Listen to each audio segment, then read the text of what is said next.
Começando então mais uma semana do projeto Leitura Todo Dia. Oi gente, eu sou a Nini, esse é o canal do Estante da Nini, um blog sobre livros e outras paixões. Hoje eu tô aqui para compartilhar com vocês o resumo da semana 85 do projeto Leitura Todo Dia. Como vocês podem desconfiar, essa semana não teve vlog por dois motivos. Um deles, rinite alérgica, e talvez vocês estejam percebendo aí um narizinho entupido, uma voz um pouco estranha. Mas o principal motivo é que o nosso computador, que no último mês já estava mais ou menos, nessa semana não funcionou direito nenhum dia. Então todos os vídeos que eu tinha planejado gravar essa semana pro canal acabaram não saindo. Eu tô gravando esse resumo na quarta-feira, eu espero conseguir publicar, mas não é certo. Então, independente do momento em que vocês estejam assistindo, o resumo de hoje é com as leituras entre 12 a 18 de setembro, ou seja, quarta passada até ontem, terça-feira. E apesar de não ter tido vlog, foi uma semana muito boa, então vamos lá conversar sobre ela. Lá na quarta-feira, dia 12, eu comecei uma nova leitura, que é O Horizonte Perdido, do James Hilton. A gente vai falar um pouquinho mais sobre esse livro daqui a pouco, mas eu queria começar pela ordem para ficar mais fácil de entender, dizendo que esse daqui então foi a minha nova leitura da semana 85. Lá na quarta-feira eu comecei esse livro, e pera aí que daqui a pouco a gente já volta a falar sobre ele. Aí, gente, na quinta-feira e na sexta-feira eu comecei na quinta e li na sexta O Legado do Führer, do Bruno Artz. O Bruno, ele é um autor aqui da cidade onde eu moro, de Caxias do Sul. Eu tenho 2 livros dele na estante que ele me enviou na época que lançou e eu tava devendo. Então agora eu espero conseguir ler os 2 livros dele. Esse daqui é um romance histórico, uma aventura histórica. Tem aí uma peça muito importante que foi do Führer, um relógio, e esse relógio tem um segredo. Muito tempo se passa e a conexão da história é que uma moça, uma brasileira que está de férias na Argentina, ela vai num antiquário e acaba comprando esse relógio e leva para casa, né, traz para o Brasil. E esse relógio lembra uma pessoa para ela, uma pessoa que tem uma história traumática, e ela não saca muito bem qual é desse relógio ainda. Na verdade, eu tô no trecho da história em que ela não percebeu ainda nada de especial nesse relógio, mas que outras pessoas já estão procurando por ele, já tem algumas pistas de onde ele pode estar. Isso foi tudo que eu li nos 2 dias que eu peguei esse livro e eu gostei bastante. Eu tenho um porém com essa história até agora, é que o começo dela tem muita informação histórica, então tem vários trechos do livro que são bem didáticos e quebram um pouco a narrativa da ideia geral do autor, pelo que eu senti até agora. Mas isso, gente, é porque eu sou uma pessoa que gosta muito de histórias da Segunda Guerra. Eu e meu irmão, a gente assiste muitos documentários, então as informações que ele colocou aqui são coisas que eu já sabia, nomes que eu já lembrava de ter visto por aí. Mas para uma pessoa que não tem tanta familiaridade assim, eu achei interessante lhe dar um contexto bem legal, porque apesar ali de ter algumas questões verídicas, ele vai construir esse romance em cima de um objeto que foi do Hitler. Então vamos ver como é que vai seguir essa leitura. Eu volto para contar mais para vocês na semana 86, que eu espero avançar um pouquinho mais. É essa minha atual leitura da bolsa, mas talvez eu pegue para ler em casa também. E aí, gente, no sábado eu voltei para Horizonte Perdido. Eu li algumas páginas desse livro no sábado, e também no sábado eu li mais um conto do Memórias de Sherlock Holmes. O meu celular tá aqui atrás, ó, carregando, inclusive eu quase derrubei. Então eu vou colocar a capa do livro para vocês, da edição que eu tô lendo no celular, mas pelo aplicativo do Kindle. E no sábado eu li poucas páginas de Horizonte Perdido, li mais um conto do Sherlock, mas foi legal aí intercalar esses 2 momentos.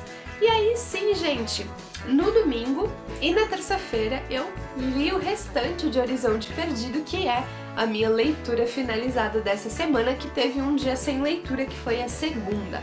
E, gente, que livro louco! Esse livro começa com um sequestro de 4 personagens. Eles estão no avião e esse avião mais ou menos sofre um acidente, mas pousa numa mata, numa floresta. E eles passam essa primeira noite, né, a noite desse acidente ali, porque tem um vento muito forte, eles não têm ideia de onde eles estão, mas no dia seguinte eles têm a intenção de explorar ali a região para ver se eles encontram civilização, alguma aldeia, alguma coisa. E nesse dia seguinte eles acabam avistando algumas pessoas descendo a montanha, essas pessoas resgatam esses 4 viajantes sequestrados e são levados eles para um lugar chamado Shangri-La. Shangri-La é um lugar paradisíaco, até bem surreal de se imaginar.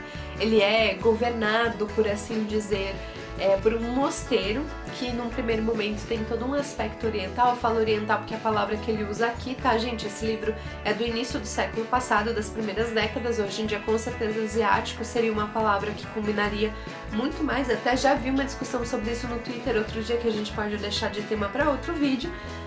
E chegando lá, esses personagens percebem muitas coisas peculiares naquele lugar, muitas coisas que num primeiro momento não se encaixam ou não fazem sentido, e no decorrer do livro a gente vai conhecendo um pouquinho desses personagens, principalmente de um deles que é o principal, que é o que aparece mais, o que acontece nesse lugar, algumas informações sobre Shangri-La, mas qual que é o objetivo geral dessa civilização tão peculiar, desse lugar completamente afastado e retirado do mundo. Eu fiquei um pouquinho decepcionada com o final, eu não vou falar exatamente porquê aqui, mas lá no post sobre o livro que eu vou fazer em breve no blog eu vou tentar explicar sem dar spoilers, mas foi uma história que eu achei muito interessante, tem várias reflexões pertinentes pra gente fazer tanto pessoalmente, como se fosse uma autoanálise, quanto sobre sociedade, sobre utopia, sobre civilização. Hoje em dia eu acho que seria muito difícil existir de fato um lugar como Shangri-La. Muitas expedições tentaram chegar ali perto e nunca conseguiram. Esse livro se passa também ali, né, nas décadas de 30 e 40, eu imagino, entre, né, esse período. Hoje em dia, com o mundo globalizado, GPS, celular, não sei o que, acho que seria improvável, apesar de existirem sim no mundo várias tribos, vários grupos nômades, né, que mantêm características como eram os povos antigos. Mesmo assim, hoje em dia a gente já consegue ter algum contato com eles. E é mais ou menos isso que o livro fala. Gostei bastante, aproveita e assina o feed do blog, que eu vou comentar sobre ele em breve por lá. Bom, gente, essa daqui foram as minhas duas leituras dessa semana 85, mais um conto do Memórias de Sherlock Holmes, do Arthur Conan Doyle. Desculpa se o final ali do último trechinho ficou meio corrido, é porque tava vindo uma tosse assim meio feroz. Então vamos pro resumão da nossa semana. Teve só um dia sem leitura, como eu falei pra vocês, que foi a segunda-feira. O meu total de páginas da semana 85 foi 336, nem me lembro quando foi a última vez que eu tinha passado da casa dos 300. A leitura finalizada foi Horizonte Perdido, do James Hilton. Mais uma vez vou falar em breve sobre o livro e sobre o filme no blog. Assina o feed para receber as atualizações por e-mail ou na barra do teu navegador. E na comparação com a semana 84 foram, presta atenção, mais 104 páginas. Como eu falei pra vocês, eu nem lembro a última vez que eu tinha ultrapassado as 300 páginas numa semana. Felizmente, setembro a gente tá indo uma crescente, então eu espero que só continue assim os próximos resumos. Espero também que vocês assistam esse vídeo em tempo real, diríamos assim, né, porque eu não sei muito bem como é que vai ser a situação. Mas é isso o resumão dessa semana. Comenta aqui embaixo o que tu leu, o que ficou pra trás da tua meta que tu não conseguiu ler e o que tu pretende aí pegar na estante nos próximos dias. É isso então, e a gente se vê no próximo vídeo. Espero que em breve, né? Vamos ver se essa treta com o PC melhora. É isso então, tchau, tchau!